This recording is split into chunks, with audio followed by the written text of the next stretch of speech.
మన భారతీయుడు ఒకతను జర్మనీలో ఒక ట్రైన్ ఎక్కాడండి. తన ప్రపంచంలో తను ఉన్నాడు. తన పక్కకి ఒక ఫేమస్ టీవీ యాక్టర్ వచ్చి కూర్చుంది.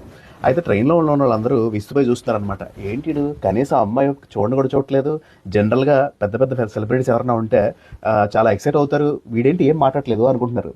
అందుకే ఆ అమ్మాయి ఎవరైనా తెలిస్తే గేమ్ ఆఫ్ థ్రోన్స్లో నటించిన ఒక famous TV actor Arya Stark, అందరికీ తెలిసే ఉంటుంది. జిఓటీ ఫ్యాన్స్ అంటే మొత్తం అందరికీ చాలా ఫేమస్ ఆ అమ్మాయి. అయితే ట్రైన్లో ఉన్న వాళ్ళందరూ అరే ఈ అవకాశం మాకుంటే మేము వెళ్ళి వెంటనే సడన్గా సెల్ఫీ అడుగుతాం, లేదంటే ఒక షేక్ హ్యాండ్ అడుగుతాం, లేదంటే ఆటోగ్రాఫ్ అడుగుతాం. వీడేంటి ఏం కదట్లేదు, కనీసం ఏ రియాక్షన్ కూడా ఇవ్వట్లేదని ఒక ఫోటో తీసి దాన్ని సోషల్ మీడియాలో పోస్ట్ చేశారు.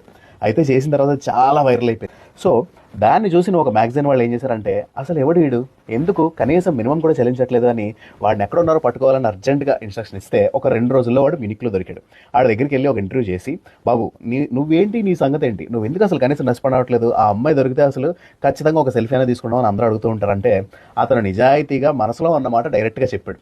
ఆ రిప్లై విని వీళ్ళందరూ షాక్ అయ్యారు. వాడు ఏమన్నాడంటే, నా జేబులో చిల్లి గవ్వలేదు, నాకేమో బోల్డ్ ఆకలిస్తుంది, చూస్తేనేమో నా వీసా ఎక్స్పైర్ అయిపోయింది, నేను ఇక్కడ ఎందుకుంటున్నానో నాకే తెలీదు, ఇంత సిచ్యువేషన్లో నేను ట్రైన్లో చట్ట వ్యతిరేకంగా తిరుగుతున్నా, నన్ను ఎవడన్నా పట్టుకున్నాడంటే నా జీవితం ఖాళీ, అలాంటి టైంలో నా పక్కన వచ్చి కత్తిరి నాకు వైపు కూర్చుంటే ఏంటి, లేదంటే ఆర్య స్టార్ కూర్చుంటే ఏంట్రా బాబు, నన్ను వదిలేండి రా అన్నాడు.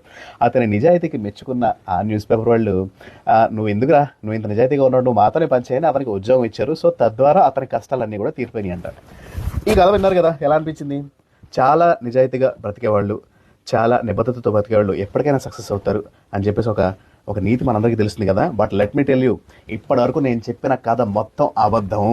ఎందుకంటారా, ఇలాగే చాలామంది సోషల్ మీడియా పోస్టులు చూసి మంచి కథని అల్లిందాన్ని చూసి, అబ్బా ఎంత బాగుంది, ఇది చాలా ఇన్స్పైరింగ్గా ఉంది అని చాలా దాన్ని కూడా వాళ్ళు కూడా షేర్ చేస్తూ ఉంటారు. కానీ జరిగిన విషయం ఏంటంటే, అది ఎప్పుడో 2019లో లండన్ ట్రైన్లో ఎవరో కూర్చుంటే దానికి తీసిన వీడియో. ఆల్మోస్ట్ ఆ అమ్మాయి ఈ అమ్మాయితో మ్యాచ్ అవుతుంది కాబట్టి దాన్ని అలా పెట్టి వైరల్ చేయడానికి ట్రై చేసి ఒక అందమైన కథని అల్లి అలా ఇవ్వడానికి ట్రై చేశారు. కానీ ఏం జరిగిందో చూసారా, ఆఖరికి మొత్తం అబద్ధం అని తేలింది. ఒక్కసారి ఫ్యాక్ట్ చెక్ చేసుకుంటే బాగుంటుంది. కాబట్టి సోషల్ మీడియా మొత్తం చూసిన పోస్టులు అన్నీ కూడా మీరు ఏది కూడా గుడ్డిగా నమ్మకూడదు.